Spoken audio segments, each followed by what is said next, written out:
um novo lugar, um novo jeito de evoluir, uma nova porta para abrir e ampliar horizontes.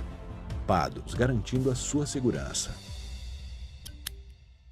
Todas as quintas-feiras você tem um encontro marcado com Money Report, um programa com 3 convidados especiais que vão discutir temas relacionados ao mundo dos negócios, economia e política.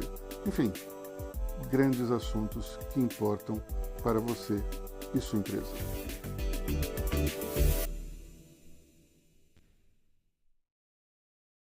Venha se encantar, se surpreender, redescobrir Santos. Somos um universo de diversão à disposição do seu lazer.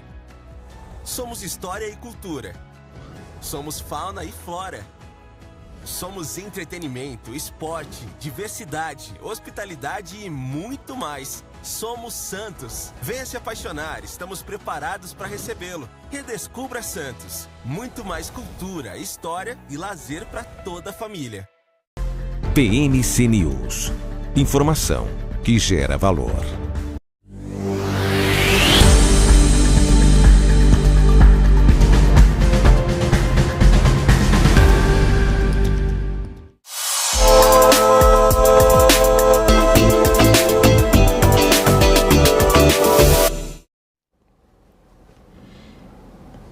Olá, seja muito bem-vindo ao BMC Market dessa segunda-feira. Hoje é dia 13 de novembro de 2023. Eu sou Felipe Nascimento, estamos chegando aqui com os principais assuntos, os principais destaques que estão movimentando o mercado financeiro.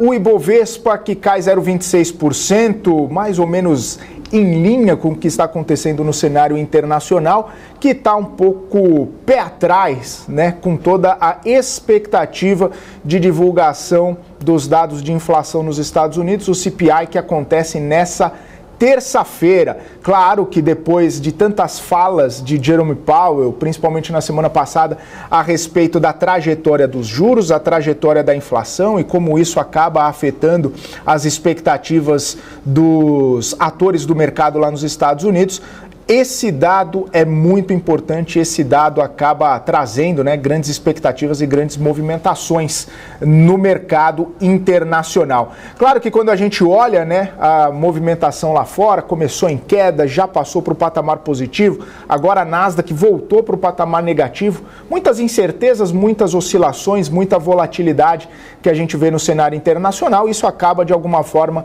refletindo aqui no Brasil, que mesmo com essa queda de 0,26%, segue acima do patamar dos 120 mil pontos, sustentando esses 120 mil pontos, 120.249 pontos. Tá certo que se a gente olhar para toda essa dinâmica, né, que está acontecendo aqui no Brasil, a gente vê que a Petrobras acaba ajudando de alguma forma a minimizar os impactos do negativo.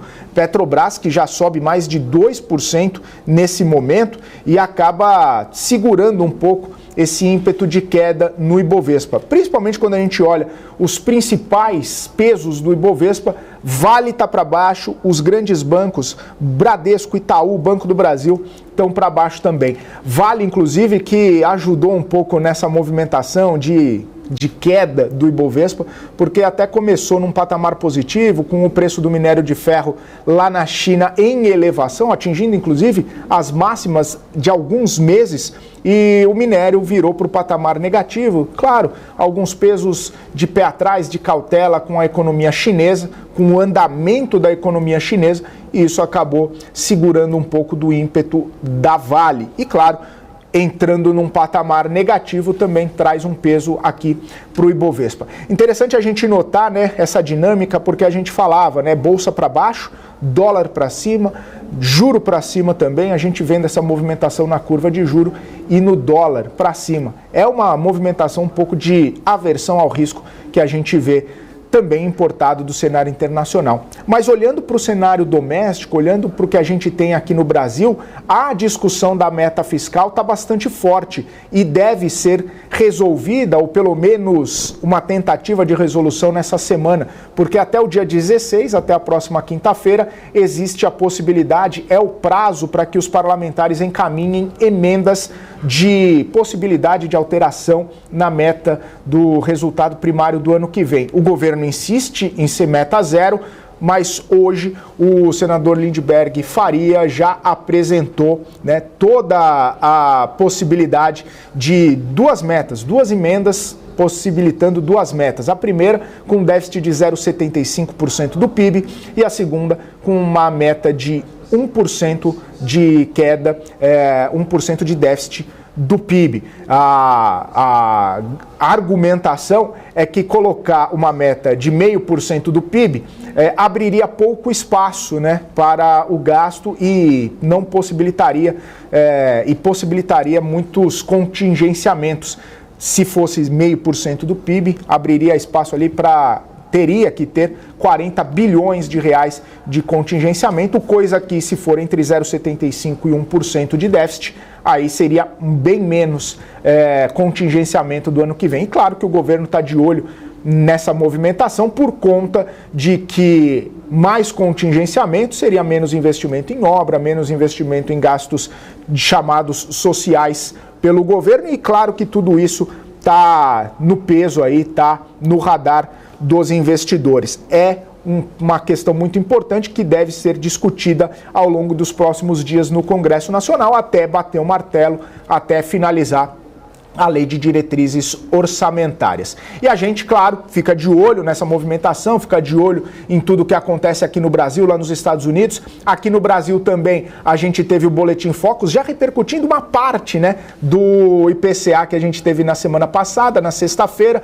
Boletim Focus, mais uma revisão de inflação para baixo, inclusive bastante já dentro da meta, 4,59% de expectativa de IPCA para esse ano, só que no ano que vem teve uma ligeira elevação de 3,91% para 3,92%. Então o IPCA, a inflação aqui do Brasil está assim, né? Esse ano dentro da meta, ano que vem em elevação. Dentro da meta também, mas em elevação, talvez, né, haja algumas revisões ao longo dos próximos tempos. E claro que a gente repercute, né, todos esses dados, né, do Boletim Focus, todos os impactos que a gente vê no mercado e, claro, repercutindo com ele o Marcos Saravalli, que já está aqui conosco para trazer percepções, análises, conversas e tudo o que for necessário para você ficar muito bem embasado nos seus argumentos, vocês que estão nos acompanhando. Muito boa tarde, Saravalli. Bem-vindo mais uma vez aqui ao BMC Market. Sempre um prazer recebê-lo. Boa tarde, Felipe. Boa tarde a todos da nossa audiência aqui nessa segunda-feira. Mais uma semana começando. E a boa notícia também terminando a temporada de balanços, né? Essa temporada de balanços está prolongada. Alguns diriam até que enfim, né, Saravalli? Então. Porque tem gente que não está dormindo faz 40 dias e precisa de uma boa noite de sono. Assim é no Brasil e no mundo, né? A gente, todas as empresas, tem uma parte muito grande das empresas, lembrando os Estados Unidos também não terminou, tá, pessoal? A gente continua com alguns resultados dos balanços por lá também. Mas oficialmente a gente tem 45 dias do final, né, do trimestre para divulgar os balanços, então a gente tem o prazo teoricamente até quarta-feira, que é feriado, então todas as empresas devem entregar dentro do prazo normal, né, entre hoje e amanhã. Então hoje à noite principalmente tem muito resultado. Mas como o Felipe estava falando, a gente continua com essa discussão lá no cenário internacional, lógico que ainda com um peso bastante relevante em relação aos conflitos no Oriente Médio, que parecem, infelizmente, não ter fim tão cedo. A gente trouxe algumas notícias em relação ao OPEP, sinalizando, de um lado, a demanda bastante forte ainda em relação ao petróleo. Tem toda essa discussão. Então, o petróleo vai tentando ensaiar alguma alta e as ações aqui da Petrobras não querem ceder. Não, o Ibovespa quer cair, mas as ações da Petrobras não querem cair. Lógico que a gente está um pouquinho distante da máxima recente, mas ainda está acumulando uma alta muito forte nas ações da Petrobras ao longo desse ano. Então, o cenário internacional ainda muito divididos se vai ter uma recessão, qual que vai ser essa intensidade em relação à preocupação, em relação à inflação nos Estados Unidos, mas a verdade é que o ambiente local também continua trazendo novidades e, de certa forma, riscos adicionais. A grande preocupação é essa que o Felipe falou, né? Vamos ter, provavelmente na quinta, na sexta-feira, pós-feriado, provavelmente na quinta-feira, alguma decisão de Brasília em relação a uma possibilidade, né, ou a proposta de uma mudança na nossa meta fiscal. Isso o mercado está muito ansioso, trazendo muita preocupação, e até utilizando palavras do próprio presidente do Banco Central, Roberto Campos Neto. Ele falou assim, não existe uma relação direta, né, porque mudou ali a meta fiscal de 0 para meio, que na verdade acabou a curva de juros. Né? Não existe uma relação direta. Mas é lógico que todo o seu efeito indireto, sobretudo nas expectativas em relação, né, à famosa ancoragem das expectativas, pode contaminar e vai acabar contaminando as expectativas de inflação, consequentemente de juros. Então a gente continua com essa dispersão nas opiniões. Na Boletim Focus mostrando uma meta Selic para final de 2024 bastante otimista, na minha opinião, e o mercado querendo dizer que ainda não temos esse cenário tão otimista assim. Mas praticamente desde do IPCA da semana passada, né, fez com que os economistas continuassem revisando para baixo. Né, eu acho que é interessante ainda essa provocação. Por que o Banco Itaú, um dos maiores bancos, né, do país, que formam opinião, revisou para cima a sua expectativa de inflação nesse ano 2023, colocando em 4,9, enquanto o Boletim Focus rotineiramente, toda semana, vem jogando para baixo. Né? Agora, já falando que poderíamos caminhar para um patamar ainda mais próximo, né? ou concretizando o cenário dentro da meta nesse ano. Pelo menos é o que mostrou o IPCA. E, na minha opinião, o IPCA reforça, concretiza pelo menos as duas próximas reuniões, né? Reunião de dezembro, reunião de janeiro, mais 2 cortes de 50 basis points. Dificilmente teremos alguma novidade aqui, alguma surpresa em relação a esses cortes, tá? E a gente vai terminando essa temporada de balanço, como eu falei, com pouquíssimas decepções, né? Acho que talvez a gente já falou aqui muito na semana passada. Esperamos nenhuma nova grande decepção essa semana, essa segunda e terça-feira. Mas a grande decepção ali, Casas Bahia, realmente ficou emblemático, algumas empresas de varejo, algumas pouquíssimas outras empresas fora do índice, né, do Ibovespa, mas algumas surpresas sim positivas. A grande surpresa positiva para mim também em termos macroeconômicos, em termos, né, globais, continua o bom desempenho do minério de ferro. Né, no minério de ferro, o bom desempenho sustentando esse patamar. Também traz otimismo não só para a Vale, mas também para outras siderúrgicas e outras mineradoras, como a gente conhece aqui, a CSN Mineração, que é uma das companhias também listadas. Tá? Então, acho que esse é a minha introdução aqui nessa segunda-feira. Temos muitos assuntos para discutir, mas hoje, particularmente, talvez a agenda corporativa sendo bastante carregada, né, tomando a dianteira, né, dos investidores, a atenção dos investidores. Tivemos já alguns resultados, até uma ação, depois a gente pode falar no terceiro bloco, algumas pouquíssimas decepções, mas temos uma agenda bastante carregada de indicadores ao longo da semana e de corporativo hoje, né, particularmente de hoje à noite para amanhã. Talvez a gente termine, ou quase, né, termine essa temporada de resultados. Como o Gabriel falou no programa anterior, lembrando, feriado nessa quarta-feira, bolsa fechada, já utilizando a atual agenda da Bolsa, né, que acompanha os feriados nacionais. Né? É isso, Saravale. Fechada na quarta-feira, mas segunda e terça, quinta e sexta, a gente tem bastante coisa para repercutir. Aqueles feriados de quinta, geralmente sexta o volume é ruim, né, de negociação. Então, feriado na quarta, talvez segunda, terça, quinta e sexta sejam ruins, ou segunda, terça, quinta e sexta sejam bons? Né? Engraçado que no último feriado que caiu de quinta, né, naquele feriado do dia 7 de setembro, o dia 8 de setembro foi bom, né? Foi um volume bastante bacana. Memória, acho que teve entrada de recurso. Inclusive, acho que a primeira saída de recurso foi há 2 dias, né? Que hoje é segunda, quinta-feira da semana passada, que foi a saída de recurso, a primeira saída de recurso de estrangeiro no mês de novembro. Então a gente estava tendo uma entrada bastante forte, né? A chamada volta do estrangeiro, que tirou tudo que podia em outubro. Uma vez só. E aí agora voltando, né, aos poucos com o seu capital aqui para o Brasil. Mas interessante, até naquele 7 de Não foi, foi 2 de novembro. Olha mais só. Recente. Daí no dia 3 a gente teve um volume aqui, ó, Saraiva, de mais de 20 bilhões, acima da média. Por uma sexta-feira, emendinha de feriado, foi bastante coisa, né? Depois do 2 de novembro, no 3 de novembro. Um feliz emenda de feriado. Foi bom.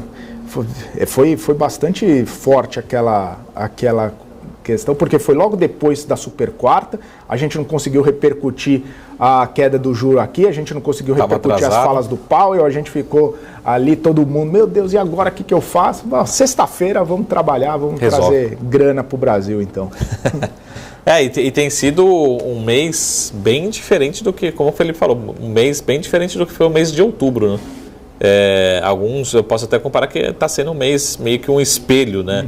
Ou seja, sinal negativo no mês de outubro está transformando para um sinal positivo em alguns indicadores, né? Valorização de algumas empresas, algumas ações. E vocês veem, pessoal, que vamos ser bem radical aqui, é o discurso que eu falo aqui quase que diariamente. A gente não tem um comprador marginal de bolsa, ou seja, a gente não tem um grande comprador, no sentido, os fundos institucionais aqui, os fundos multimercados, enfim, fundos de pensão, uma posição ainda muito modesta, né, mexendo muito pouco. Então, quando a gente tem essas entradas de recursos de investidores estrangeiros, eles praticamente acabam determinando não só no dia, como também no mês. Resolveram sair em outubro, já era, a bolsa acabou em outubro. Resolveu entrar em novembro, e principalmente ali, a gente vê isso em blue chip, a gente está vendo hoje, por exemplo, em Petrobras, mas dê uma olhada também ali nas mid, small caps, algumas ações, se entrar um pouco de fluxo, a gente vai ver papel subindo 20%, 30% até. O que me chamou semana passada, por exemplo, foram os resultados da C&A, né? C&A é uma empresa menor, né? A gente não está comparando ela com os grandes varejistas, enfim. A gente conhece pela marca, né? Nos grandes centros urbanos, nas grandes cidades, mas é uma empresa de outro tamanho. Mas veio com o resultado e entra um pouquinho de comprador, os papéis não estão subindo 5%, os papéis estão subindo 15%, 20%, às vezes num dia só. Então, essa força marginal, né, que talvez a gente continue, né, nesse final de mês de novembro, nos próximos 15 dias e também no mês de dezembro. É importante ter essa percepção de menor aversão a risco global, isso vai chegando recursos por aqui também. Então, é importante a gente lembrar o quão importante é o investidor estrangeiro, já que não tem ninguém mais comprando, né? E a gente brinca sempre, por que o papel está subindo? Porque tem mais comprador, né, do que... E mais óbvio que seja isso, pessoal, pessoa física vendendo, fundo vendendo, captação de fundo, né, institucional vendendo. Então quem está comprando, né? A hora que entra um pouquinho de comprador, a gente vê essa repercussão muito forte. E o Bovespa, pelo menos, sustentando nos 120 mil pontos, né? Vamos ver se segura. Hoje ficou aquela coisa, né, Saraiva? Vai perder os 120, para onde que vai, né? O cenário meio pesado lá fora, expectativa com curva de juros lá nos Estados Unidos, que estava subindo, aí depois passou a cair, toda essa situação envolvendo a inflação ainda, enfim, recessão dos Estados Unidos, vai ter, não vai ter. Então, a gente falou, poxa, a hora que bater aqui vai voltar, né? 119, 118, de repente faz aquela correção, mas mesmo em queda está sustentando, né? De repente pode ser um patamar ali considerado um tanto quanto psicológico, mas se mantiver, pode ser dali para cima, não dali para baixo, né? E a força que a Petrobras está nesse momento, as duas ações... a gente está num dia de queda, excluindo 3 ações aqui, a gente tem Petro, PN, ON nessa ordem aqui, as maiores altas do índice nesse momento. E não são altas assim para uma empresa com esse valor de mercado aqui bastante expressiva. Estou falando de 2% aí em média da Petrobras. Estou lendo aqui, pedir licença e perdão aqui para vocês, eu estou vendo aqui o desempenho no meu telefone. Mas muito forte esse movimento de Petrobras nessa segunda-feira. O investidor continua olhando com muita atenção e lembrando que está começando a se concretizar aquele cenário de revisões para cima da política de investimentos da Petrobras. Pessoal, necessariamente é ruim? Não, né? É lógico que nós temos comportamento e a gente olha, cada um vai entender de uma forma diferente. Não quer dizer que a companhia investindo 20 bilhões de dólares a mais nos próximos 5 anos, fazendo essa revisão, ou seja, estava programado em torno de 80 bilhões de dólares por ano, na verdade no período, né? isso revisando para 100 bilhões no período, né, durante um plano plurianual, não necessariamente isso vai destruir o valor para o acionista. Mas o que a gente precisa ter uma certeza muito grande que necessariamente vai ter menos dividendos, tá? Porque ela investe mais, acaba sobrando menos fluxo de caixa para o acionista, que essa é a metodologia. Então, essa é uma das discussões que a gente teve durante o final de semana, né? Essa possibilidade de revisão já de meta de CAPEX de investimentos pela Petrobras. Mas o investidor não quer saber, né, de concordar comigo, em trazer essa... Concordar não. Eu ainda acho o ativo muito descontado, e o ativo está ainda gerando muito caixa, né? Mas essa bandeira amarela, esse alerta, né, de preocupação, acho que talvez seja cedo ainda para trazer tamanha preocupação. É que até que se prove o contrário, que se demonstre o contrário, ela vai continuar essa trajetória que está entregando, né, e que trouxe nesse resultado. Precisa ainda de planejamento estratégico, mais um trimestre, outro trimestre, para mostrar uma sinalização de mudança de rota, né, Saravalli? Por enquanto, a rota permanece a mesma, por mais que, né, tenham alguns questionamentos ali no meio do caminho, mas a rota segue a mesma, né? Segue sem... Segue uma companhia que continua, né, produzindo, gerando caixa, reduzindo seu custo de exploração, distribuindo bons dividendos, é uma soma de fatores. E a minha última provocação só desse primeiro bloco, eu coloquei ontem no Twitter, eu não vi hoje, né, mas a Bicom, aí a provocação foi, seguimos 3 dias, né, sem acidentes. Hoje talvez seja o 4º dia? Hoje 4 dias sem acidentes. Hoje, né? Zerou, né? Zerou a gasolina e está 6% diesel. Então estávamos a 3... Diesel tem um chorinho ali, mas 6%. Vai dar 20 centavos, né, Saravalli? Para prêmio, está sendo negociado com prêmio. A mais, dá para cortar 20 centavos. Mas a questão é que...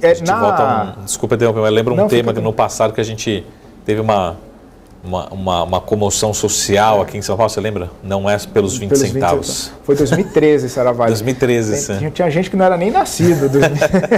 Mas já que você lembra, eu também lembro. Me contaram. Não é pelos 20 centavos. Eu era uma criança, mas eu me lembro de 2013. 2013? Caramba. Foi achei que era mais do tempo. Impeachment da Dilma, né? Achei que era mais tempo. 2013, bastante... tá louco. Eu era uma criança. Ô, Saravalli, mas ainda falando desses 20 centavos, né? E justamente nessa movimentação que você está falando, na sexta-feira, eu me lembro que a gente até comentava aqui sobre a entrevista coletiva, né, de diretores da Petrobras para falar sobre isso, e teve um diretor da Petrobras que falou exatamente, ele foi questionado a respeito desse prêmio ainda que está sendo negociado o combustível, e ele falou que nessa faixa aí não tem perspectiva de queda de preço de combustível, justamente por conta dessa grande volatilidade no preço internacional, que ainda está bastante volátil, que ainda, né, tem muitas movimentações, e a Petrobras está com essa característica na composição de preço de segurar a volatilidade. Então, 0% para um, ou que seja 2%, que estava na sexta-feira, 6% para outro, né, para o diesel, 7%, isso aí não motivaria, não ensejaria corte nos combustíveis. Por mais que você olha no absoluto ali, né, 20 centavos ainda é um dinheiro interessante que poderia ser cortado. Mas aí não tem como segurar essa volatilidade aí do preço internacional. Se a gente olha, eu acho que o mercado ajustou bem também as projeções já de inflação, incorporando, né, o último reajuste de preços.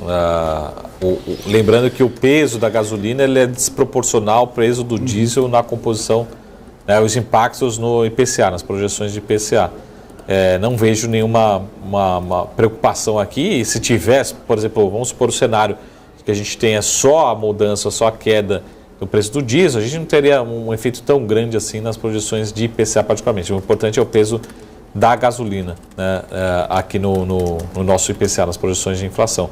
Mas é interessante que o mercado ele vem revisando, né, semana a semana para baixo as projeções de inflação, pelo menos a inflação corrente, né, para esse ano 2023, mas vem mantendo, por outro lado, a projeção de Selic para o final de 2024. Então as perspectivas ainda continuam ali perto de 9,25% para fechamento de 2024. Essa é a leitura que a gente tem. Agora, falando um pouquinho aqui sobre cenário local, sobre o mundo corporativo, a gente entra também um desafio no fechamento desse ano aqui, que tem algumas empresas que estão mais alavancadas, né?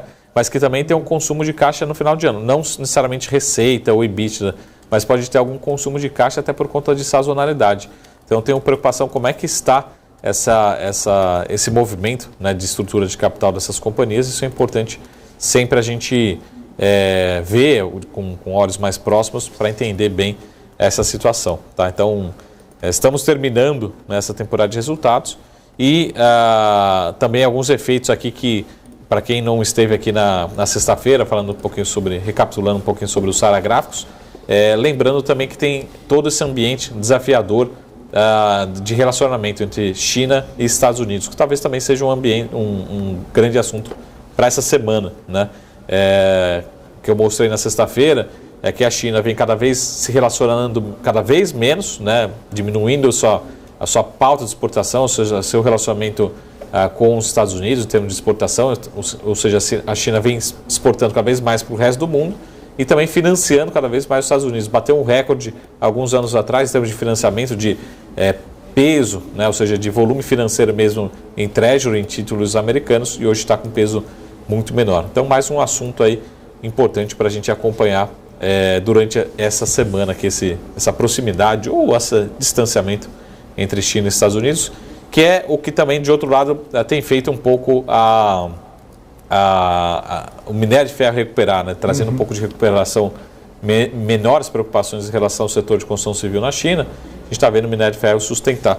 Mas hoje parece, Felipe, se me corrija se eu estiver errado, que teve uma notícia, uma preocupação aí, talvez em relação a novas, né? Acho que não chegou a ser um alerta aí, mas novas barragens da Vale aí também trazendo preocupações adicionais. Porque acho que o investidor está se questionando hoje, né, por que a Vale talvez estivesse num movimento de realização um pouco mais volátil, já que a gente teve um minério de ferro um pouco mais positivo, né, nesse começo de semana. Né? Pois é, o Saravalli, eu até tinha colocado na minha pauta aqui para te perguntar, porque é uma estrutura de uma mina lá em Mariana, né? Se de repente essa questão específica poderia fazer com que tivesse essa virada da Vale, né, de positivo para o patamar negativo.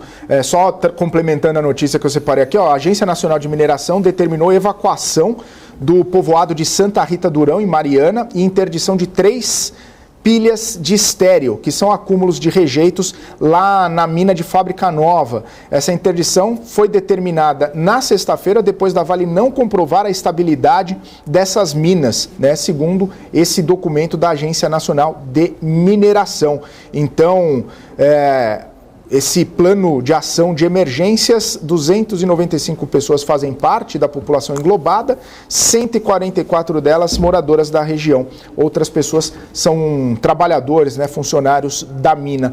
Ou seja, claro, né, quando a gente fala de Mariana, quando a gente fala de barragens de rejeito, já vem à cabeça toda aquela situação dramática, horrível que aconteceu, mas a questão essa situação específica poderia ser um gatilho para a virada da Vale, ou talvez tenha a ver mais com esse cenário de China, de minério, inclusive uma virada, né, na segunda sessão de minério que aconteceu agora, né, mais recentemente no fim da manhã, onde tinha o minério para cima, né, durante a madrugada. Na outra sessão que acontece nos portos chineses, virou para negativo o minério, né? Enfim, nos pesos que a gente gosta de trazer aqui, Saravalli, é uma notícia importante que merece cautela também e atenção, né?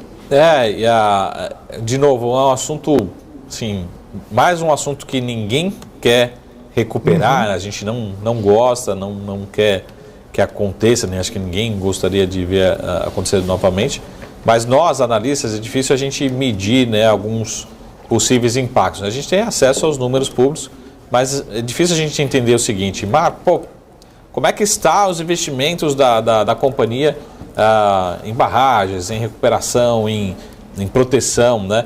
A gente tem um número global ali, mas quando vem uma notícia dessa, a gente começa a fazer algum paralelo, fala, será que não só a questão financeira, né, mas a questão principalmente de margem, de ESG, de questão a respeito socioambiental, de precificação, Porque quando fala de Vale, acho que existe um consenso que é mais um ativo super barato na nossa bolsa, super descontado. Mas quando a gente compara a Vale em relação à sua geração de caixa, não é possível que a Vale esteja nesse preço. Quando a gente compara a Vale em relação aos seus pares, por que a Vale tem o seu desconto? Então, quando a gente compara principalmente com a Rio Tinto, fala, existe, né? É compreensível, depois dessas duas tragédias, vem uma notícia como essa, alguns investidores, né, se questionam. Né? Tenho com certeza de que nesse momento tem grandes investidores, sobretudo estrangeiros, que lembram e relembram das duas grandes tragédias, né? E se questionam, será que eu quero ter posição nessa empresa? Será que estou confortável? Será que é o peso que eu gostaria de ter nessa empresa? Infelizmente, né, a princípio, acho que não teve nenhuma grande bandeira vermelha aqui, mas é mais, de novo, um alerta e são questões que ainda não estão resolvidas, né, na questão da Vale. A Vale vai tentando, né, encontrar uma exposição, fazer marketing, fazer um trabalho, mas a questão ainda que, lógico que a gente tem vidas envolvidas, mas é uma questão que talvez esteja longe, né, de ser resolvida em diversos aspectos, né. Infelizmente, esse assunto aí volta a trazer preocupação. Difícil entender, é isso que está ditando as ações hoje, particularmente não, mas com certeza tem um peso nessa oscilação negativa nessa segunda-feira, essa informação que nos chegou agora na parte da tarde. Né? Maravilha, Saravalli. Continuaremos de olho e nas repercussões dessa e de outras notícias, mas agora a gente precisa ir para um rápido intervalo, são 3 horas em ponto, a gente vai para um rápido intervalo, daqui a pouquinho o BMC Market está de volta, trazendo mais repercussões aí do mercado financeiro, continue com a gente. BMC News, informação que gera valor. O que impacta a economia e o mercado global. Aqui no BMC News você acompanha em tempo real a abertura do mercado e todas as movimentações do mundo dos investimentos. Notícias acompanhadas de opiniões de grandes especialistas para ajudar você na melhor tomada de decisão na hora de investir. Eu, Paula Moraes, estarei com você de segunda a sexta às 9h30 da manhã no BMC News. BMC News, informação que gera valor.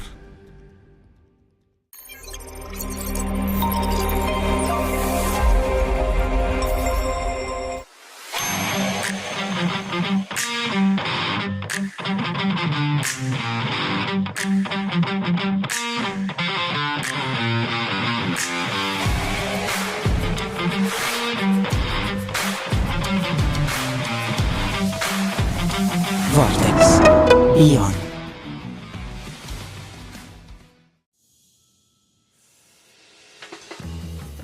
Eu sempre busquei a excelência.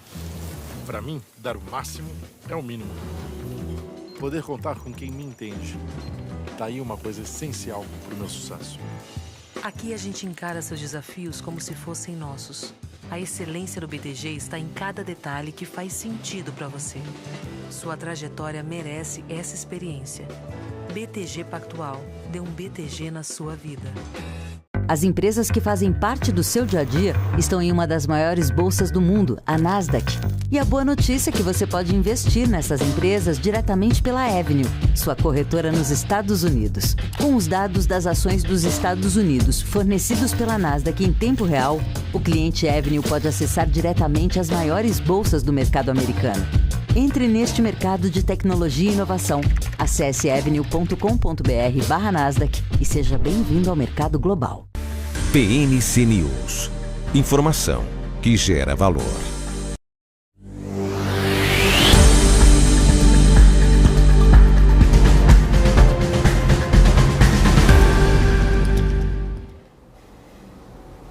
Muito bem, estamos de volta aqui na programação BMC Market ao vivo, 3 horas e 3 minutos, continuando todo esse acompanhamento do mercado financeiro, essa queda de 0,26% ainda no Ibovespa, né? Inclusive com um volume financeiro movimentado muito baixo por enquanto, viu? Inclusive a gente estava comentando aqui daquela movimentação do dia 3 de novembro, na emenda do feriado, mais de 20 bilhões de reais movimentados, e hoje, segunda-feira, 13 de novembro, a gente tem pouco mais de 7 bilhões e 800 milhões movimentados, 7,88 bilhões de reais. Muito baixo o volume financeiro movimentado no Ibovespa nessa segunda-feira, ainda, né, esperando que alguma coisa aconteça, esperando alguma movimentação um pouco mais enfática aqui do Ibovespa, mas por enquanto é isso, né? Bem abaixo da média, bem abaixo do usual para o horário, mas a gente segue aqui de olho nessa movimentação do Ibovespa. Inclusive não só do Ibovespa, mas de toda a movimentação em relação a juro e câmbio também. O dólar segue em elevação, subindo 0,28%, R$ 4,91. E olhando aqui para a curva de juros, ela em leve elevação aqui nessa segunda-feira. Para falar um pouquinho também dessas movimentações, né, de juro, de câmbio, de bolsa, enfim, de todo o mercado, eu quero chamar aqui o Felipe Isaac, que é sócio e head de câmbio da NextGen, já está aqui conosco. Felipe, seja muito bem-vindo aqui à programação, ao nosso BMC Market. Muito boa tarde para você. Boa tarde a todos. Obrigado pelo convite. Felipe, começar falando, né, dessa movimentação, a gente fica de olho, né, nessa movimentação da bolsa, do câmbio, dos juros também, tentando entender um pouco dessa dinâmica, né, um pouco mais apetite ao risco, um pouco mais aversão ao risco. Diante dessa movimentação de hoje, a gente pode entender que o mercado está um pouco mais cauteloso nesse começo de semana, está aguardando algumas movimentações, está aguardando alguma movimentação no cenário tanto doméstico quanto internacional. Como que está essa visão, né, para o dia de hoje? Como que você está interpretando esses movimentos? Exato. Acho que o que a gente tem enxergado no mercado hoje é justamente isso, tá? Uma maior cautela por parte do investidor, não só aqui no Brasil, tá? Mas falando ali do investidor internacional também, porque o movimento que a gente enxerga no Ibovespa hoje, já o dia inteiro, ele tem refletido muito aí o que a gente tem visto na Bolsa lá nos Estados Unidos, né? S&P, Nasdaq, com um claro sentimento de, a gente diz no mercado, risk-off, né? Que é justamente isso aí que você trouxe, que é a aversão a risco. Então, o investidor pessoa física, inclusive até mesmo o investidor institucional, ele tem segurado um pouco o pé, está colocando um pouco o freio em ativos de maior risco, ou seja, principalmente quando a gente fala em ativos de renda variável, sendo um pouco mais cauteloso para entender qual vai ser o cenário aí de fato. Poxa, o Fed vai continuar subindo juros ou não vai ter alguma alteração na política monetária. Aqui no Brasil vai ter ali uma reforma da tributária que vai passar, não vai, o fiscal vai se alinhar. Então, são diversos fatores aí que corroboram, né? Primeiro, para essa baixa liquidez em bolsa que a gente tem visto hoje, tá? E segundo, para esse radar negativo aí dos principais índices das ações, justamente refletindo um sentimento de maior aversão a risco aí nesse momento, tá? Ô Felipe, muito boa tarde.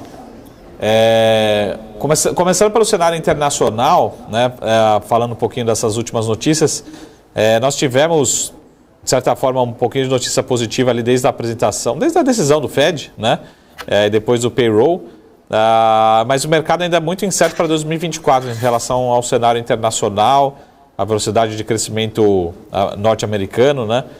Primeiro, olhando para o top-down, né, de fora para dentro, como é que você está vendo todo esse efeito? Acho que principalmente o que eu queria perguntar diretamente para você, que talvez seja a sua especialidade, seja mais próximo, que é em relação à fortaleza, à força do dólar em relação às demais moedas, né? Ou seja, continua um movimento de valorização do dólar, né? Ou a gente tem espaço para ver moedas como o nosso real aqui se valorizarem? Porque a gente olha para o Boletim Fox, praticamente os economistas estão falando que não vai acontecer nada, né? Ou seja, teoricamente, lógico que tem volatilidade no caminho, mas devemos fechar caminhar o ano relativamente parecido com o patamar que nós estamos agora, né?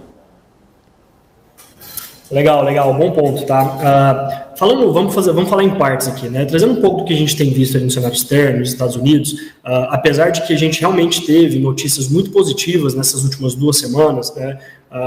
Com o comitê lá do Banco Central norte-americano, alguns dados de inflação e principalmente o payroll que a gente viu na última sexta-feira, na sexta-feira desse mês, foram os dados positivos no quesito da questão da inflação, tá? Positivos por quê? Porque o mercado estava precificando um cenário muito entre aspas, catastrófico, de juros muito altos nos Estados Unidos por mais tempo, e agora parece, né, que já estão digerindo uma ideia de que talvez não aumente mais tanto os juros lá fora, talvez já tenha entrado ali num equilíbrio, né, de juros e inflação, que é o que busca essa política monetária.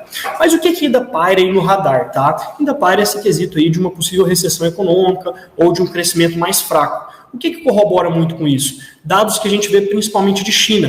China tem reportado dados fracos após dados mais fracos de produção industrial, de consumo, de importação de exportação de commodities, de importação de insumos, enfim. Então, tudo isso corrobora para o sentimento de que talvez a gente veja a economia um pouco mais fraca, né, nesse período que se sucede.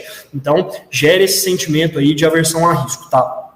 Quando a gente fala da força do dólar, tem alguns pontos que a gente pode trazer aqui, tá? Num sentimento global de aversão a risco, de recessões, de China ruim, de mesmo a economia dos Estados Unidos ruim, a gente vê um movimento muito típico, né, que é a busca por investimentos de valor, por uma reserva de valor. E onde normalmente a gente enxerga isso? Na moeda, que é o dólar, e no ouro. Então, são as duas maiores reservas de valor que existem no mundo hoje. Então, existe uma grande procura pelo dólar, tá? Por isso que o que a gente viu aqui no Brasil, um dólar que bateu ali abaixo dos 4,90, chegou até 4,85 na semana passada, ele já voltou a subir, já está rolando de novo na cima da casa dos 4,90. Por quê? Porque no movimento ali de mais aversão a risco é natural que a gente veja a moeda, o dólar, se fortalecer a outros rivais. Lógico que tem outros fatores que podem influenciar nisso, tá?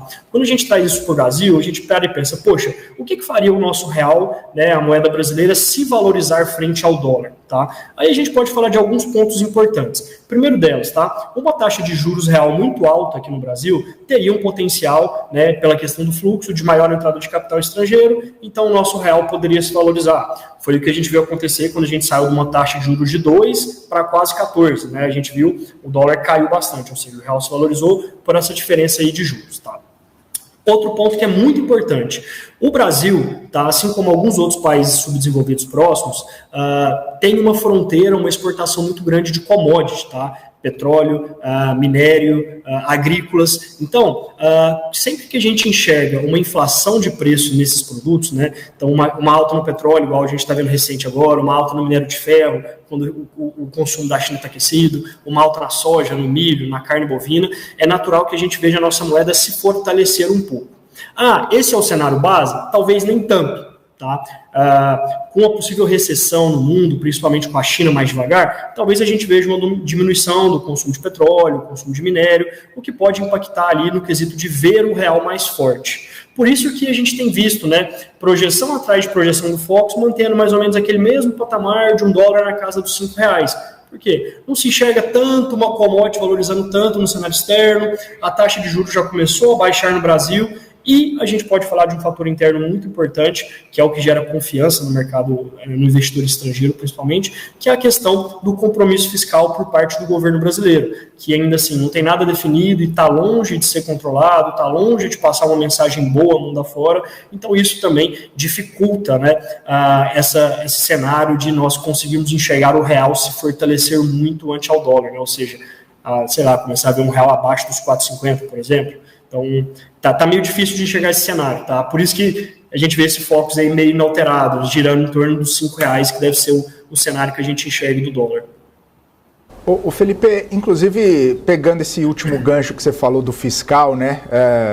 Recentemente tem até falas, né, de dirigentes, o próprio presidente do Banco Central falando de mudança na meta ou alteração da meta traria impacto para juro, para câmbio, né, traria impacto para inflação mais para frente, né, e toda essa movimentação ainda não está batido o martelo, a gente ainda tem possibilidade de mudar, puxando o Haddad, né, o ministro Fernando Haddad querendo puxar para a meta zero, uma ala mais política querendo puxar para uma meta um pouco maior, enfim.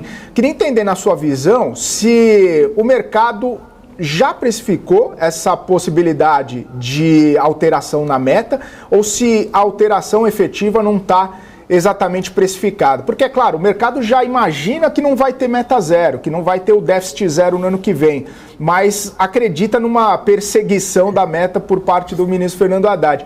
Já está precificado, não está precificado? Como que você está vendo, né, essa questão do mercado entendendo essa discussão da meta?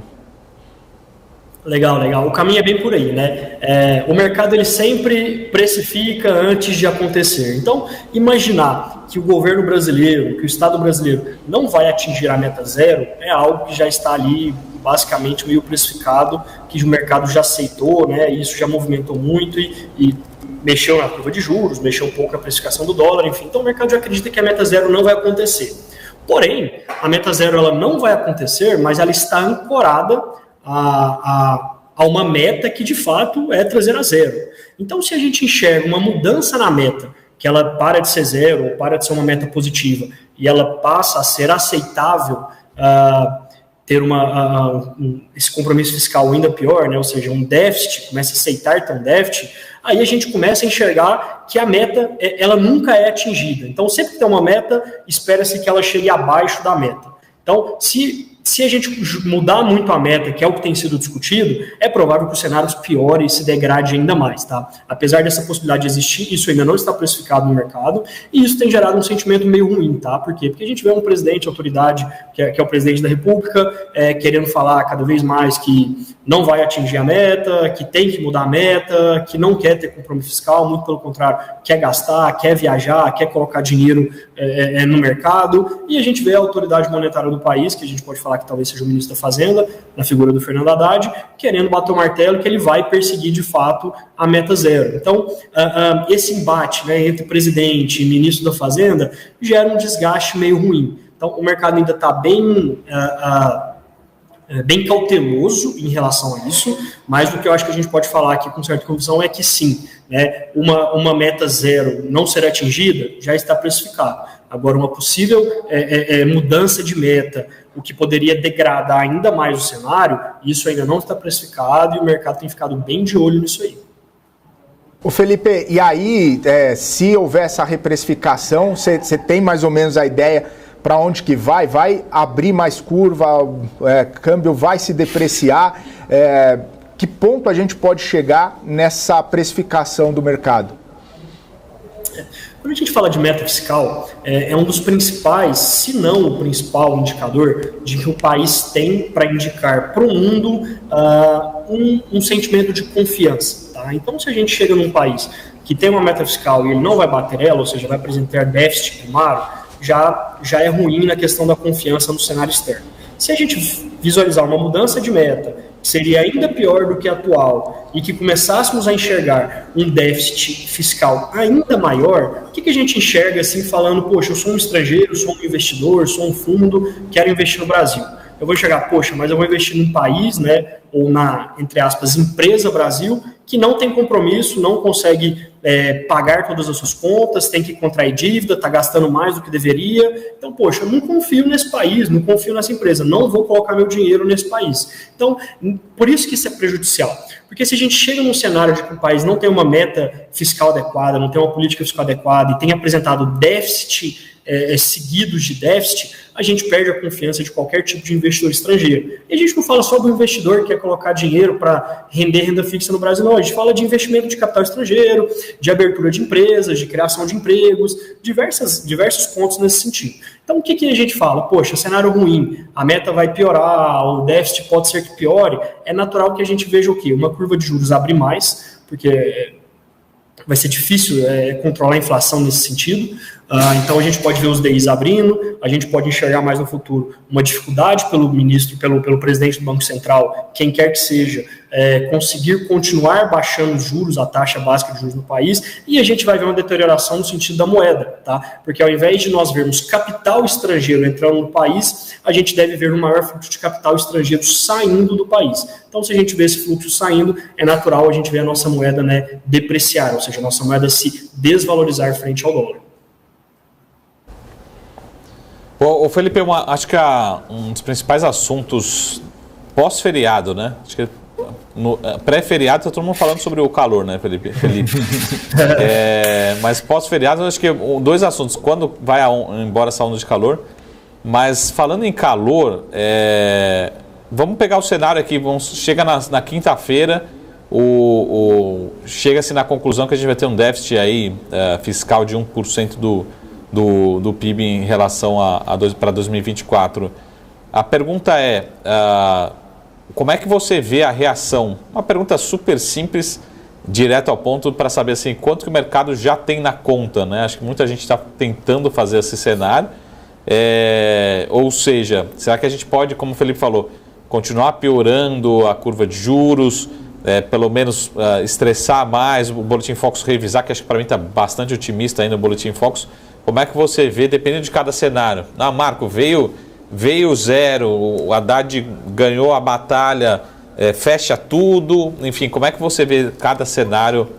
Se possível, essa semana a gente deve ter alguma sinalização, pelo menos alguma indicação em relação a esse número, né?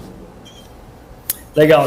Sendo bem direto, tá? Assim, só deixar claro que é lógico que não é nenhuma certeza absoluta de que vai ser exatamente isso que vai acontecer, mas fazendo uma leitura fria de mercado, se a gente vê aí, veio zero, veio um embate, Haddad ganhou, o ala que apoiou o Haddad ganhou, a gente vai ter uma meta mantida e o governo vai ter que tentar perseguir essa meta de zerar o déficit fiscal, que é o cenário de hoje. Vai ser positivo, porém nada muito exagerado, porque isso o mercado já está precificado. Se a gente vê o contrário, começa a ver um PIB ainda mais depreciado, a gente vê uma meta piorada, uma projeção de déficit mais para frente, a gente provavelmente vai enxergar uma piora significativa no cenário de curto prazo, tá? Que seria o quê? A curva de juros continuar estressando, ou seja, abrir mais, que é algo que a gente já tem visto já tem um tempo, né? A gente via ali no início vou falar no início do ano, mas até uns 4, 5 meses atrás, a gente já falava numa taxa, numa Selic de 2 dígitos, de 1 dígito para o ano que vem, e esse cenário já está muito difícil de acreditar, nenhuma curva de juros, nenhum DI futuro está precificando um juros abaixo de 10% para nenhum dos anos seguintes, e a gente veria o dólar se desvalorizar de uma forma relativamente rápida, tá? É bem provável que se viesse esse cenário ruim, um dólar que hoje a gente está vendo aqui no comercial na casa dos 4,91, ele poderia chegar na casa dos R$5 de uma forma rápida, bem rápida. Maravilha. Ô Felipe, aí passando, né, nessa trajetória aí que a gente está falando de juros, claro que tem toda essa situação envolvendo os Estados Unidos, da curva de juros por lá, da importação, né, de toda essa movimentação toda que a gente está falando. Você, e eu até, o Marco que gosta de fazer provocação, mas eu estava lendo uns dados aqui, até muito interessantes, sobre a possibilidade do Banco Central americano cortar 275 basis points já no ano que vem, né? Enquanto isso, quem falou foi o UBS. E aí a gente se perguntando, né, 275 bases, né, 2,75 ponto percentual, num ano que talvez algumas pessoas falem que nem haja corte de juros lá nos Estados Unidos por conta dessa questão inflacionária por lá. Você acha que é possível? Você acha que a economia americana pode dar esse sinal de enfraquecimento tão forte a ponto do Federal Reserve chegar num número como esse, de promover esse corte bastante acelerado?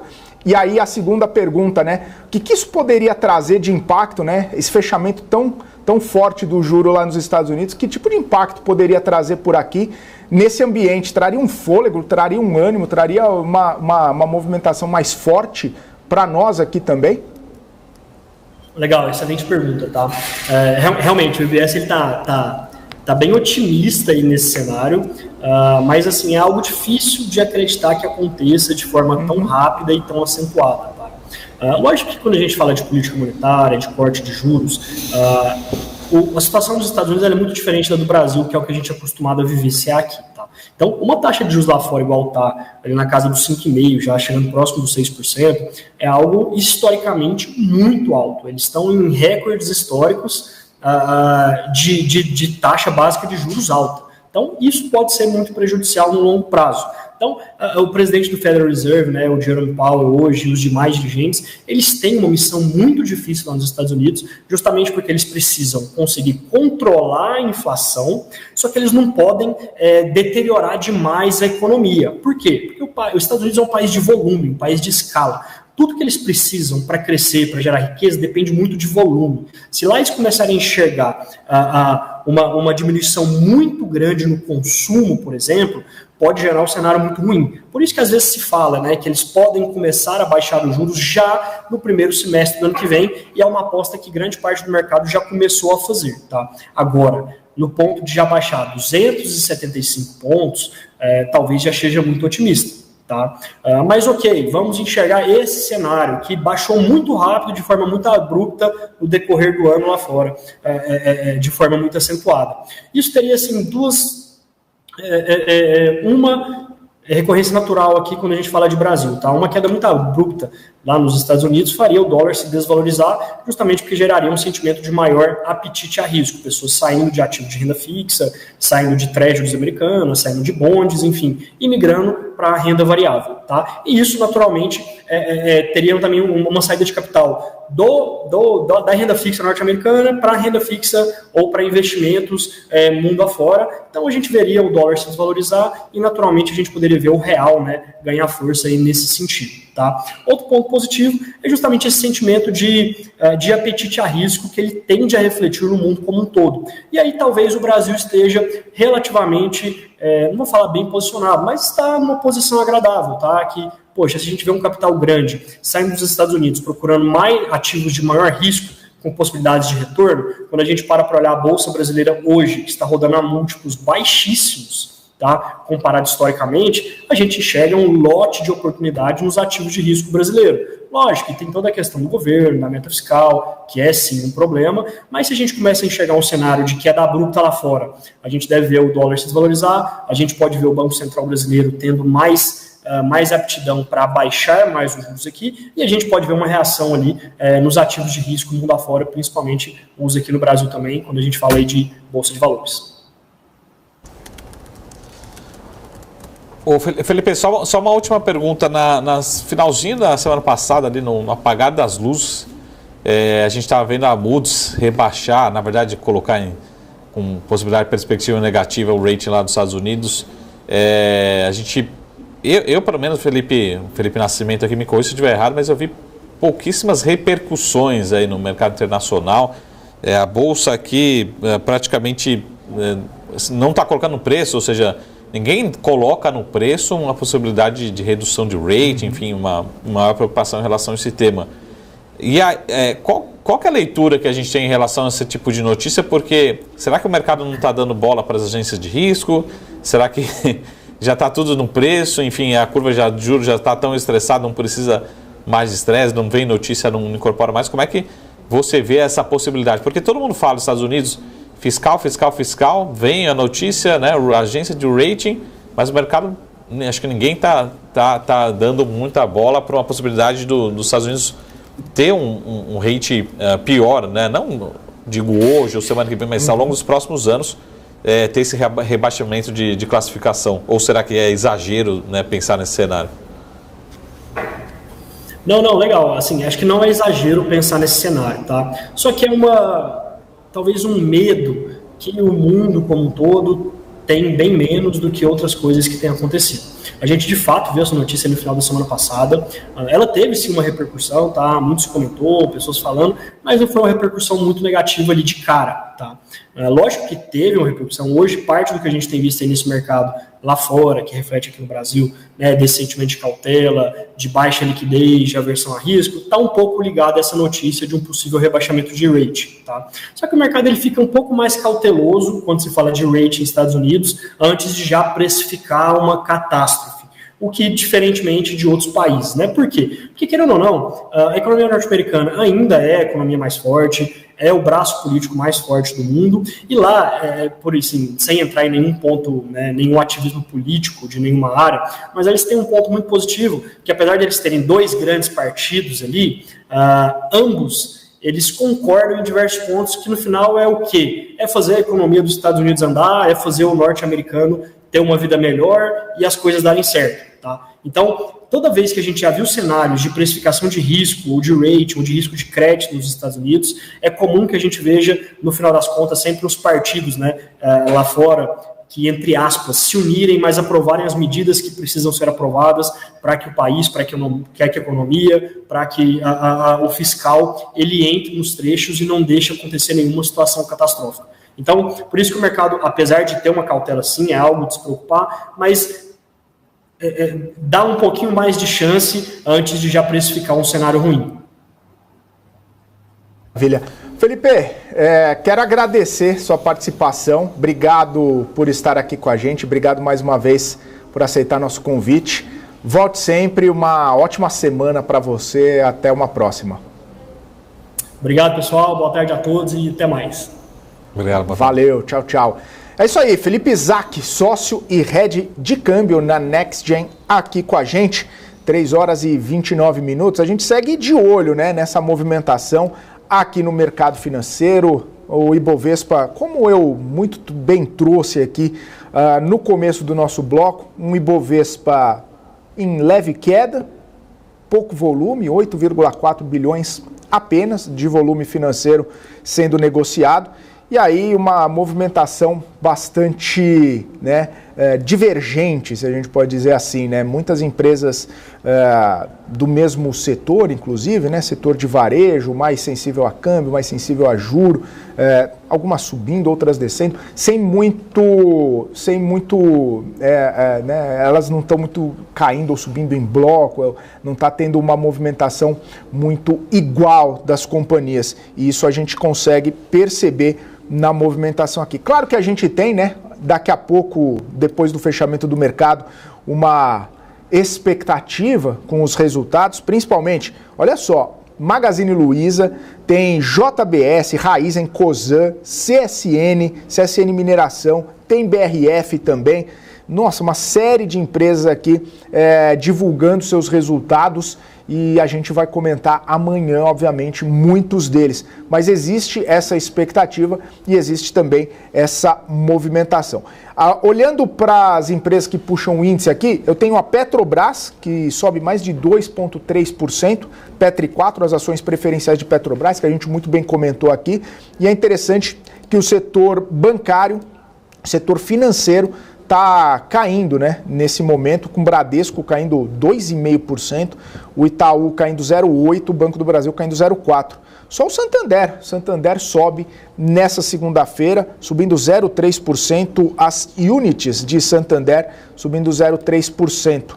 Quem lidera ainda a queda é a própria B3, né? Depois a gente até trouxe aqui, né, ao longo da programação, uma revisão de preço-alvo, uma revisão de percepção por parte do BTG, e aí a gente tem B3 caindo praticamente 4% neste exato momento.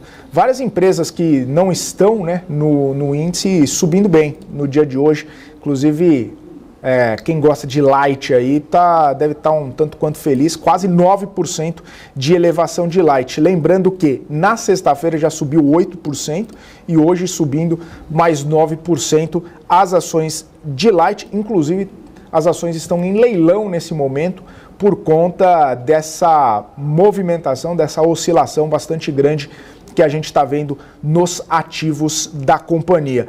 Inclusive, o próprio setor elétrico não tem, né, tantas movimentações fortes assim.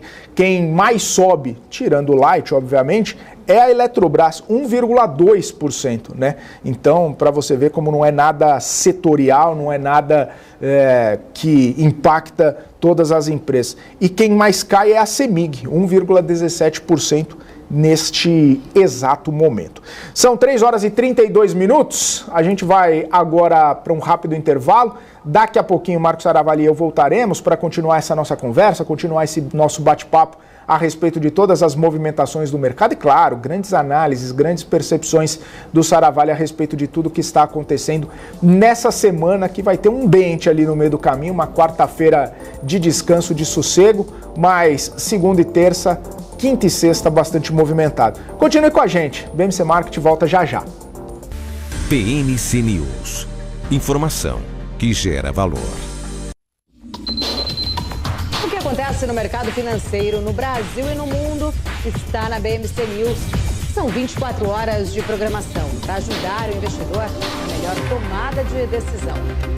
Independência e jornalismo sério. Não estamos plugados em nenhuma instituição financeira. Isso nos dá liberdade de levar a informação sem nenhum viés, sem conflitos de interesse.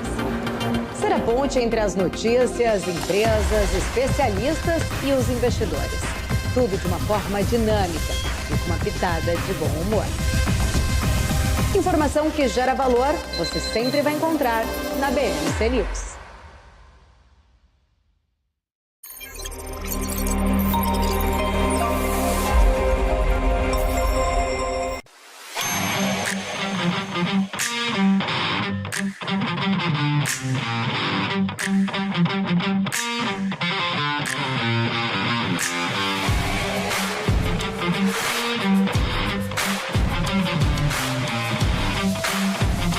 Vortex Beyond. As empresas que fazem parte do seu dia a dia estão em uma das maiores bolsas do mundo, a Nasdaq. E a boa notícia é que você pode investir nessas empresas diretamente pela Avenue, sua corretora nos Estados Unidos. Com os dados das ações dos Estados Unidos fornecidos pela Nasdaq em tempo real, o cliente Avenue pode acessar diretamente as maiores bolsas do mercado americano. Entre neste mercado de tecnologia e inovação. Acesse avenue.com.br/Nasdaq e seja bem-vindo ao mercado global. A Pado traz soluções de segurança e tecnologia se reinventando diariamente, proporcionando experiências inovadoras. Uma empresa totalmente brasileira, feita por brasileiros, que não tem medo de mudar. Mudamos para questionar e transformar. Estamos sempre em busca do novo. Um novo lugar, um novo jeito de evoluir, uma nova porta para abrir e ampliar horizontes. Pados, garantindo a sua segurança. PNC News. Informação que gera valor.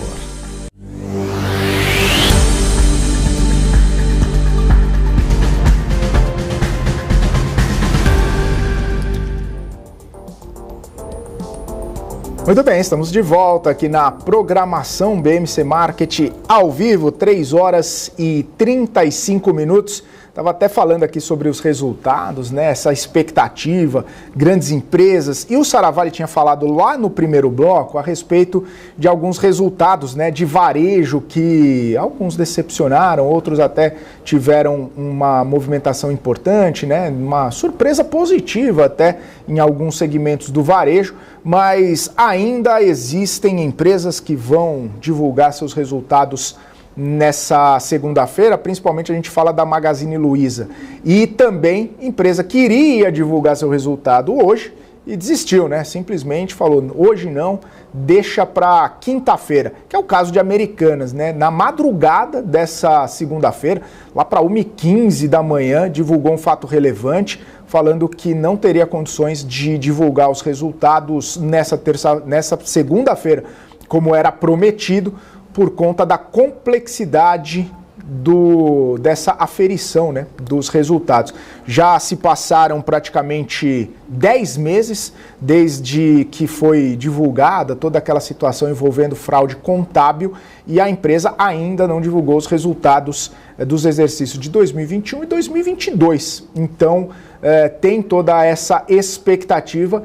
E o mercado, né, fica de olho aqui, poxa vida, será que vamos ter o resultado de Americanas? Será que não vamos ter o resultado de Americanas mais um trimestre? E aí as ações caem 2,44% neste exato momento, sendo negociadas aí a 80 centavos. Só lembrando, né, na semana passada a gente comentou isso aqui, a B3 tirou as ações de Americanas da listagem do Novo Mercado, que é aquele segmento de empresas, segmento de listagem que exerce os mais altos níveis de governança. Portanto, as ações de Americanas seguem listadas no Ibovespa, seguem listadas na Bolsa de Valores, porém sem estar no Novo Mercado. Saravalli, esse fato relevante acabou pegando o pessoal de surpresa, né? Vai divulgar hoje? Não, hoje não, hoje sim, hoje não, hoje sim. Não foi hoje, né? Ficou para quinta-feira. Será que teremos quinta-feira o resultado mesmo? Ou será? Porque a companhia diz que é muito complexo, né? Muito difícil fazer essa aferição, principalmente porque tem que levar em consideração toda a fraude cometida pela companhia, ou enfim, por quem cometeu exatamente a fraude, e os auditores estão trabalhando dia e noite lá para conseguir entregar um resultado ou entregar um balanço minimamente apresentável para os investidores. Complicado, né, a situação. Quem está aguardando vai continuar aguardando. E não, acho que não só investidores, mas principalmente a dúvida aqui fica muito um caso de relação com os credores, né? Também. Então, primeiro, lógico que a gente tem um prazo regular, vamos dizer assim, né, oficial dos órgãos competentes, sobretudo de contabilidade, reguladores, mercado financeiro, mercado de capitais, até o dia 15, né, oficialmente. Então, sempre, só para explicar para vocês, tá? São 45 dias corridos das publicações trimestrais, somente no primeiro balanço, no fechamento do ano, de cada ano, que a gente tem 90 dias, a gente tem um prazo maior, estendido, até porque é o fechamento do ano completo, né? Então, é por isso que às vezes encavala, né? Você vai entregar lá para fevereiro, começo de março, o fechamento do ano, e depois de alguns 15, 20 dias já começa o balanço do primeiro trimestre, é por isso que fica próximo. Então pode ser que tenha alguma multa aqui em relação, Marco, não pode entregar? Pode, mas você tem uma série de multas, ninguém gosta de pagar multa, então você tem que pagar essa multa para entregar resultado depois.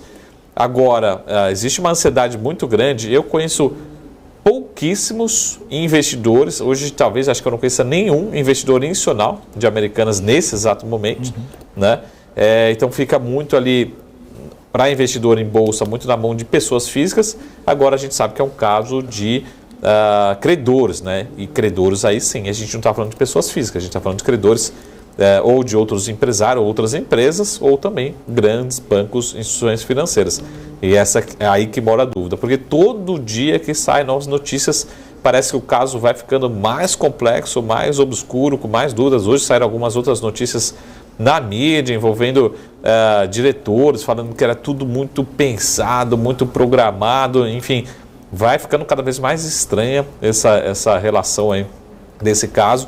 E como o Felipe falou, já ficou publicamente utilizado e reconhecido que foi um caso de fraude.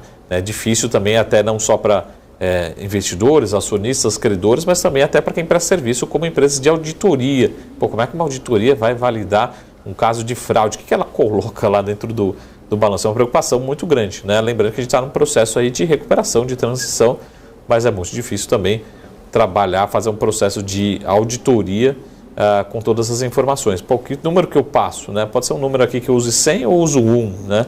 Qual que é o número, que tipo de ressalva, que tipo de disclaimer que eu faço nos documentos oficiais, formulário de referência, enfim, ITRs, todas as informações.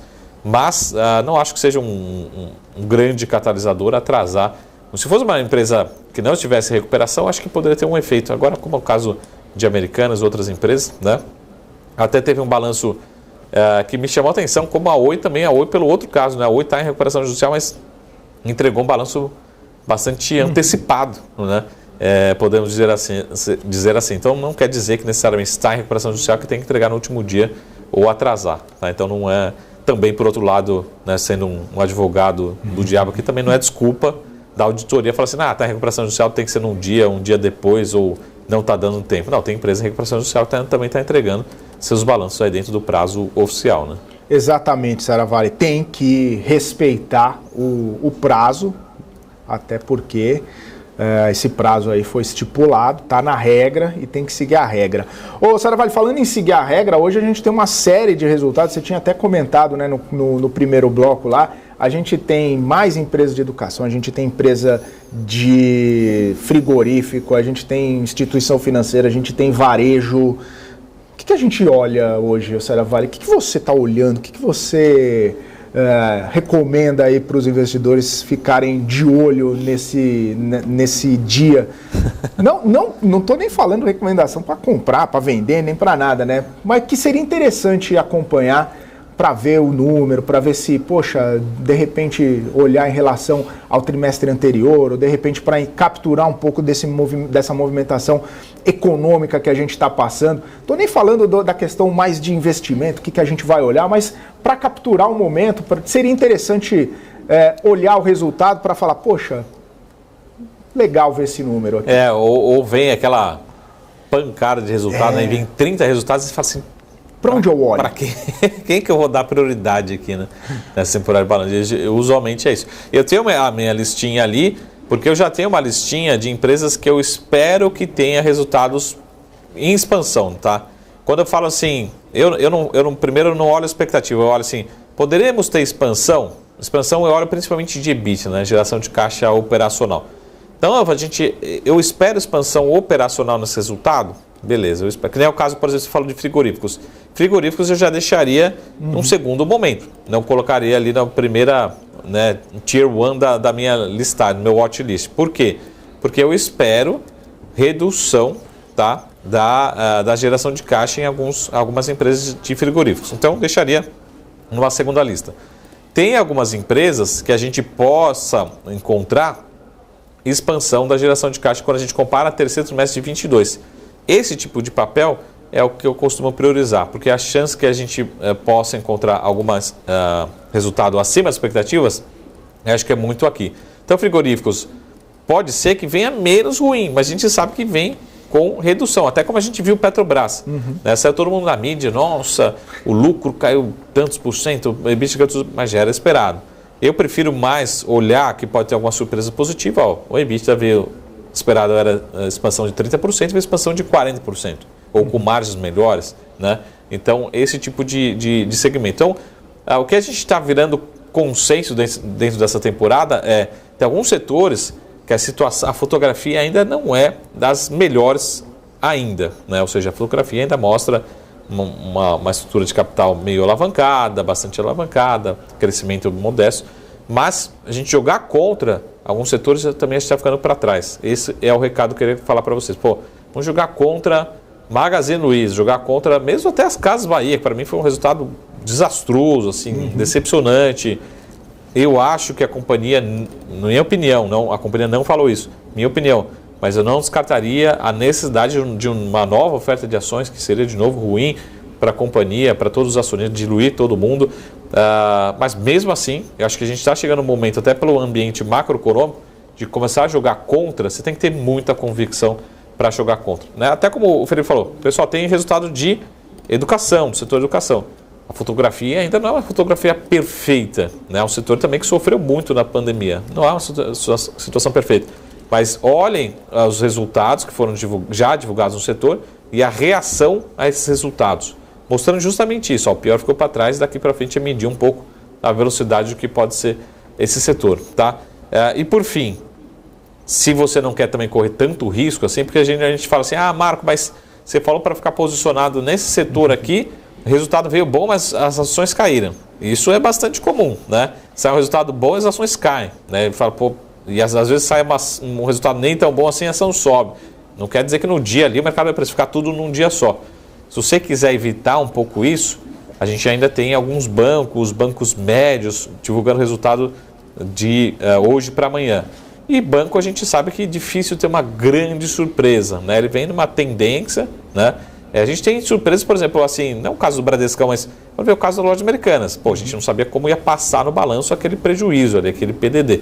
Isso é surpresa, né? Alguns precificaram, já tinham provisionado, enfim, isso é uma surpresa. Agora, de resto, de certa forma, não tende a ter nenhuma grande surpresa. Então, é um pouco do seu perfil, tá? Mas o último recado, Felipe, só para terminar.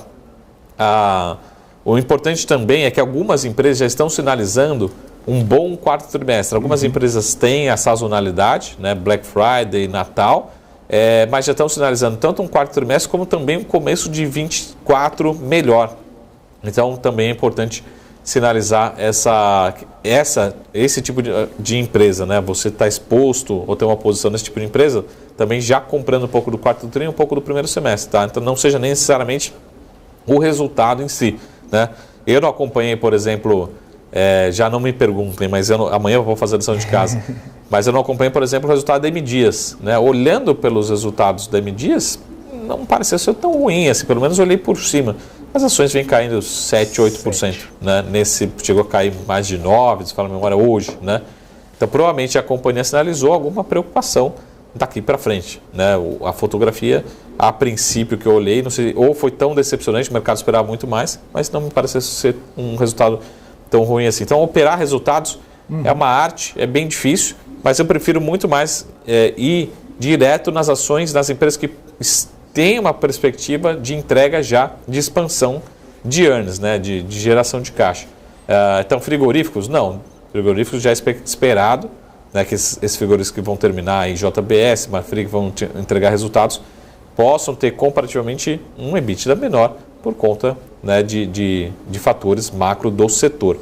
A educação pode surpreender positivamente, talvez até mesmo o varejo de consumo surpreender positivamente, sinalizar algum, pelo menos, fechamento de ano um pouco melhor. Tá? Então, só para a gente fazer um long short aqui, amanhã a gente cobra, né?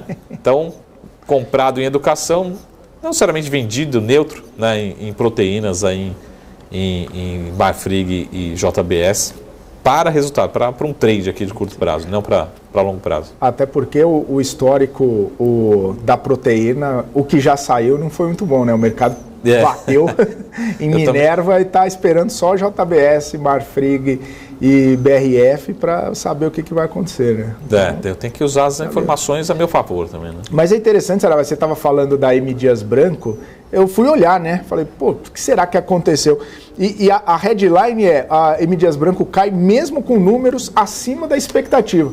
Número veio acima da expectativa, elevou a distribuição melhora de dividendos, melhora a recuperação na margem bruta, forte geração de caixa, EBITDA cresceu, ou seja, né, olhando para o resultado, se alguém me perguntasse, se eu lesse essa notícia, eu falava, talvez hoje tenha uma valorização. No sinal, né? Ali no Robroco. Compra ou vende? Compra ou vende? Vende, esquece. Ou o pessoal ficou muito animado com o resultado e falou, poxa, vou vender, colocar vou fazer a lição de casa aqui, mas me impressiona o movimento negativo no papel hoje. Pois é, Saravalli, temos muitas coisas aí para conseguir entender um pouco toda essa movimentação. Ô Saravalli, hoje, só para finalizar aqui, hoje tem CSN e CSN Mineração também. A gente tende a ter uma movimentação também um pouco mais pesada também por conta de toda essa situação envolvendo China, minério de ferro e tudo mais. A exemplo do que a gente viu com as produções da Vale também. Acho que a gente tem, de certa forma, um paralelo, né? A comparação que eu vou fazer aqui, eu não sei se seja tão boa assim, mas podemos dizer que CSN Mineração esteja para Vale, assim como talvez Prio e 3R esteja para Petrobras, né, em termos de tamanho, escala, enfim, outras características. Mas a CSN Mineração também tem uma característica ali que ela consegue remunerar bem os investidores também através de proventos, né? Então, uma das características. E lembrando, pessoal, lógico que a gente tem, de um lado, minério de ferro em recuperação, pelo menos no curto prazo, mas lembrando que, para quem está aqui no bloco anterior, acabou de sair uma notícia, mais uma notícia negativa, ruim, preocupante, né? Podendo envolver a Vale novamente em relação ao assunto de barragens. Quando a gente fala desse assunto, também, lógico que reflete para o setor como um todo, mas nos remete muito mais, um peso muito maior para a Vale, particularmente, que teve as duas grandes tragédias. Então a gente acaba isso precificando muito mais nos múltiplos, né? Ou seja, trazendo desconto maior na Vale do que talvez não esteja tanto assim na CSN Mineração. Tá? Então, essa leitura, se for colocar dentro das expectativas para resultados, muito mais CSN Mineração do que talvez nem tanto siderurgia assim como um todo, né? Então seria essa classificação, mas lembrando que são empresas muito menores, menos líquidas, talvez não tão acompanhadas pelos grandes gestores, né? Então essa leitura saiu hoje o resultado, né? Hoje, depois do fechamento. Você não traria amanhã as perspectivas. Então amanhã eu trago o comentário do resultado aqui para vocês. Boa, vou deixar anotado aqui, Saravalli. Mas uma característica lógico, todas as características do setor e também é um setor cíclico, mas acho que está num momento melhor do ciclo agora. Mas uma característica dela também amanhã eu trago então a projeção de dividendo para vocês para 2024, CSN Mineração. Fechou. Falar em fechou, Saravalli, a gente está quase fechando já o nosso BMC Marketing. Pouco mais de 2 minutinhos, mas gostaria das considerações finais para essa semana mais curta, né? Bem mais curta, né? Começa a semana, terça já é sexta, quinta já é segunda e sexta já é sexta. A semana é curta, mas imagina o seguinte, Felipe, só para a gente terminar aqui. Chega na quinta-feira, passa o feriado e nada em relação ao assunto fiscal, né? Sexta-feira, nada. Vamos pegar esse assunto, vamos pegar esse cenário, que é um cenário possível. Imagina quanto que vai ficar longo essa semana. Então é uma semana curta, o recado final é esse, né? É aquele famoso recado que falou e não falou nada.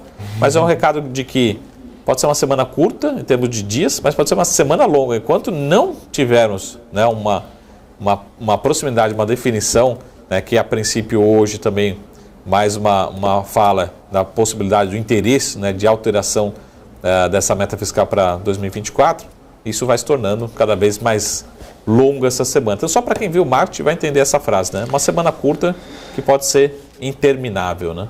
Ela só termina quando tivermos realmente mais informações sobre a meta de 2024. Senão, não vai acabar essa semana. Tá certo, Saravalli. Tá certo, você quase me lembrou Paralamas do Sucesso. Uma noite longa de uma vida curta, mas já não me importa. Enfim, até amanhã, Saravalli. Até amanhã.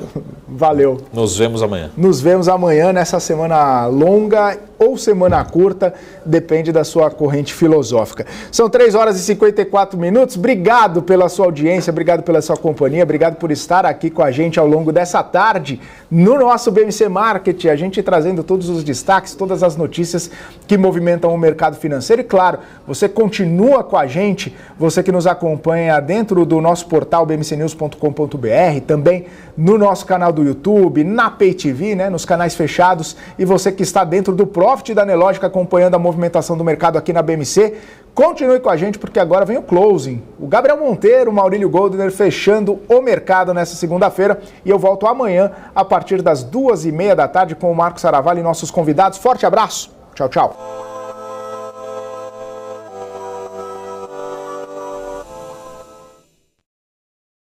PNC News. Informação que gera valor. O que acontece no mercado financeiro no Brasil e no mundo está na BMC News. São 24 horas de programação para ajudar o investidor na melhor tomada de decisão. Independência e jornalismo sério. Não estamos plugados em nenhuma instituição financeira. Isso nos dá liberdade de levar a informação sem nenhum viés e sem conflitos de interesse. Ser a ponte entre as notícias, empresas, especialistas e os investidores. Tudo de uma forma dinâmica e com uma pitada de bom humor. Informação que gera valor, você sempre vai encontrar na BMC News. Já pensou se não existisse essa pergunta? Teríamos cavalos mais rápidos?